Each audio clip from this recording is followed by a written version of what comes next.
pessoal, hoje vamos falar sobre um negócio que às vezes a gente não dá tanta atenção assim, mas é de uma extrema importância, que é a codificação de produtos e serviços. E é claro que tudo isso nasce de uma necessidade, né? Por que eu vou codificar alguma coisa ou vou criar algum sistema de códigos, tá? Para vocês terem uma ideia, no passado, quando você organizava as grandes bibliotecas, por aí afora, tá? Acho que talvez uma das mais antigas e que depois pegou fogo é a Biblioteca de Alexandria, na época do Império Romano, mas acho que depois disso teve umas outras bem grandes, como é o caso da Biblioteca do Congresso Nacional Americano, como é o caso da Biblioteca Nacional e outras bibliotecas desse porte. Você tem dezenas de milhares de títulos de autores e de assuntos diferentes e você vai ter uma dificuldade muito grande para você organizar isso de uma forma tal que você possa recuperar a informação. Não só recuperar, como dizer às pessoas se existe ou não aquilo que elas estão procurando e em que lugar daquela prateleira ou daquela estante, das milhares de estantes, ela está localizada. Aqui no Rio de Janeiro, por exemplo, se vocês tiverem a oportunidade de ver algum dia, existe um negócio, uma organização chamada Gabinete Real Português de Leitura, que é uma biblioteca de vários andares, é uma coisa monstruosamente grande, contendo publicações antigas e recentes, escritas em português, imagino eu que tem coisa escrita em latim também, tá? Mas é um paraíso para quem gosta de ler e para quem gosta de pesquisar esse tipo de coisa. Mas a codificação de produtos, ela tem raízes diferentes. Por exemplo, quando você vai pensar em qual é a necessidade que nós temos para codificar produtos, você vai pensar num trabalho organizado e combinado de várias pessoas diferentes, de vários organismos diferentes. Isso aconteceu na Segunda Guerra Mundial. A Primeira Guerra também começou, mas na Segunda Guerra foi que pegou fogo, porque você tinha vários países diferentes, alguns fabricavam coisas e outros consumiam as coisas que eram fabricadas, e aí você tinha problemas de padronização. Por exemplo, qual é o tamanho da bala que eu vou usar, que tipo de coturno que eu vou usar, que tipo de farda que eu vou usar, qual é o capacete, qual é o canhão, qual é a bala, qual é o fuzil, ou seja, as coisas que se usam para o combate. Além do mais, nós temos também as questões relativas à alimentação. Rações para o cidadão que está no meio do mato brigando e morrendo e matando, você tem que saber como é que você faz isso.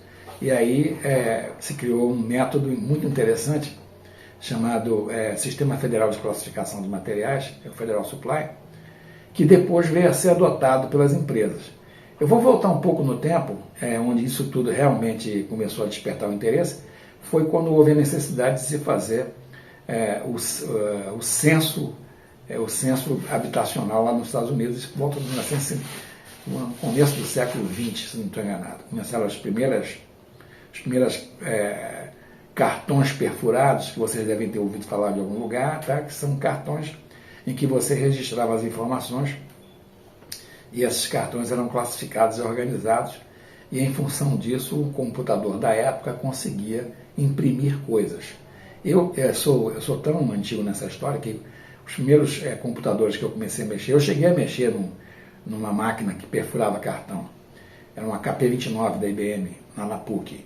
E o problema é o seguinte, tá? Quando a gente pensa nisso, é um negócio anacrônico, né? Porque um cartão com 80 colunas, mais ou menos, tá? E deve ter umas 10 ou 15 linhas, cartão de papel, tá? Se você errar alguma coisa, você tem que jogar o cartão fora e fazer outro. Não dá para copiar, não dá para apagar o que foi feito. Então, toda aquela codificação que é feita em cima do cartão, ela tem que ser rigorosamente bem feita. Então vamos voltar aqui para o nosso Federal Supply.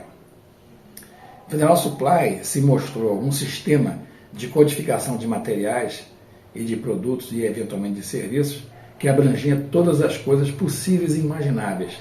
Isso aí significava algo em torno de 72 grupos diferentes, com aproximadamente 520 classes. Meu primeiro trabalho na área de administração foi exatamente com esse tipo de mecanismo, que para mim era uma novidade total. Né? O catálogo lá com todas as possibilidades. Por exemplo, no meu caso, 7530, por exemplo, material de escritório, 7530-010, papelaria e formulário, 020 eram instrumentos para escritório, como lápis, borracha, essas coisas, Parece uma besteira, mas se você for olhar para isso de uma maneira mais cautelosa, vai ver que a inexistência de uma classificação é mortal. Tá? Se você não tiver isso, você se perde muito facilmente e perde muito dinheiro com isso. Naquela época não tinha o computador que nós temos hoje. Tinha os computadores lá, mas eram muito grandes, né?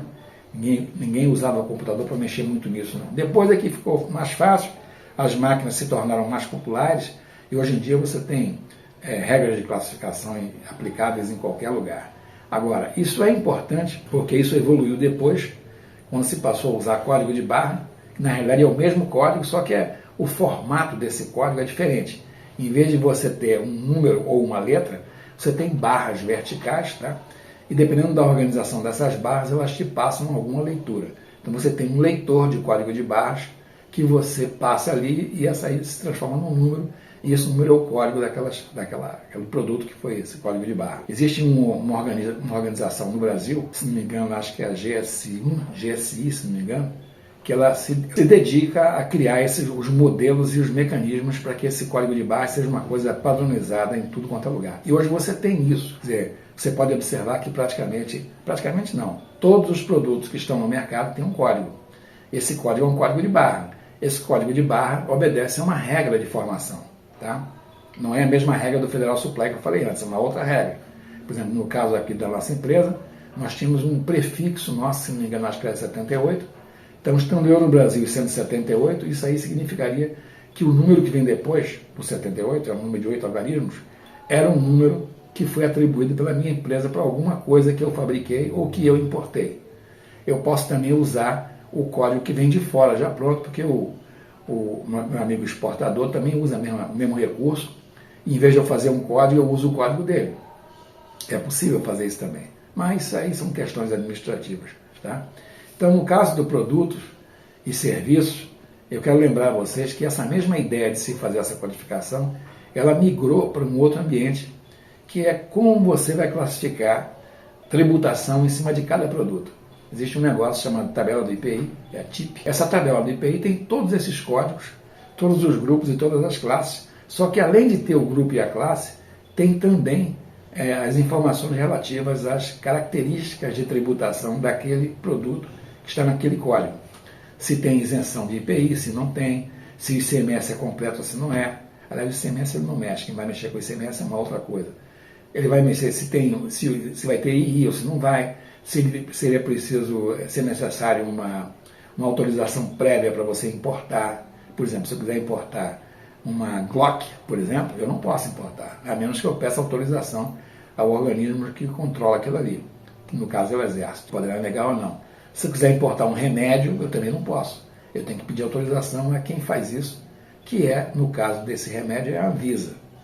E existem outras codificações atribuídas a outros organismos de controle. Todos eles trabalham com algum tipo de código, e esse código é atribuído àquele material. Por exemplo, materiais perecíveis, remédios, materiais para animais, alimento de animais, alimento de seres humanos. Ou seja, é um mundo, uma parafernália muito grande. Tá? Você precisa ter isso, porque se você não tiver uma codificação adequada para o seu produto, seja ele qual for, tá? Você vai ter dificuldades mais tarde. Quando você emitir a sua nota fiscal para esse produto de compra ou venda, você tem que ter em algum lugar dessa nota fiscal qual é o código dele. Tá? Se não me engano, acho que é o KNAI. Não é KNAI não, tem um outro número aí, um outro código que a gente usa para identificar o produto que está sendo movimentado com aquela nota. Isso aí pode parecer uma exigência besta da fiscalização, mas na realidade é uma coisa muito útil para a gente, porque essa informação guardada no meu diário de transações vai me permitir fazer análises de comportamento do meu produto e da minha empresa. Nós veremos isso em uma outra ocasião, ok? Bom, da mesma maneira que eu codifico os produtos, eu também codifico os serviços. Então, se vocês tiverem mais aprofundamento nesse tipo de classificação, vocês vão ver que ela é uma coisa que pode ser muito útil para o dia a dia de vocês, seja qual for o tamanho que a empresa que você tenha, ou seja qual for o tipo de serviço ou de coisa que você faz. E o serviço também, tá? Porque no caso dos serviços, por exemplo, existe um imposto aí chamado ISS, que vocês devem conhecer, que ele te tributa de acordo com o código do serviço que você está empregando. E aí, mais uma vez, nós vamos ter que codificar o serviço. Por exemplo, serviços de odontologia, qual é o código? Serviços de medicina com cirurgia ou com alguma outra coisa. Ou serviços de medicina de ortopedia. Se você quiser trocar, por exemplo, a sua lente lá por causa da catarata, por exemplo, isso também tem um código. Tudo isso tem um código. Então todo mundo está ligado nisso. Os planos de saúde também estão ligados a isso. Eles têm códigos específicos para esse tipo de coisa. E é importante que vocês conheçam os códigos que se aplicam às atividades que vocês escolheram para desempenhar. Ok? Então vou ficar por aqui e nós voltamos a falar sobre esse assunto e mais outros. Com o tempo a gente vai ampliando e vamos aprofundando essa conversa. Tá? Então, hasta la vista. Oi pessoal, estou inaugurando aqui uma camiseta nova com a nossa marca, com a nossa logo, para que vocês fiquem sabendo com quem vocês estão lidando. A quem nós servimos com esses vídeos que nós estamos fazendo de empreendedorismo? Servimos as pessoas que precisam aprender como se posicionar no mercado e como criar seu próprio negócio. Tá? Na realidade, nós estamos tendo uma visão bem abrangente sobre as principais forças que atuam no mercado e como é que vocês podem lidar com elas. O que você faz aqui, o que nós fazemos, é compartilhar a experiência de muitos anos de trabalho, de lutas, de vitórias e de algumas derrotas, para que vocês aprendam quais são os caminhos que vocês devem evitar e quais são os caminhos que vocês podem aproveitar. Por que isso é importante?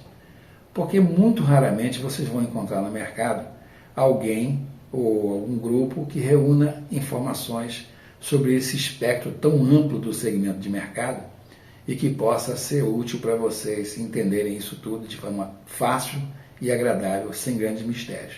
Ok? Nós estamos aqui para isso. Bom, antes que eu me esqueça, na descrição desse vídeo, na descrição dos vídeos, vocês vão encontrar um link para que você possa acessar nossa página e adquirir um de nossos produtos físicos ou digitais.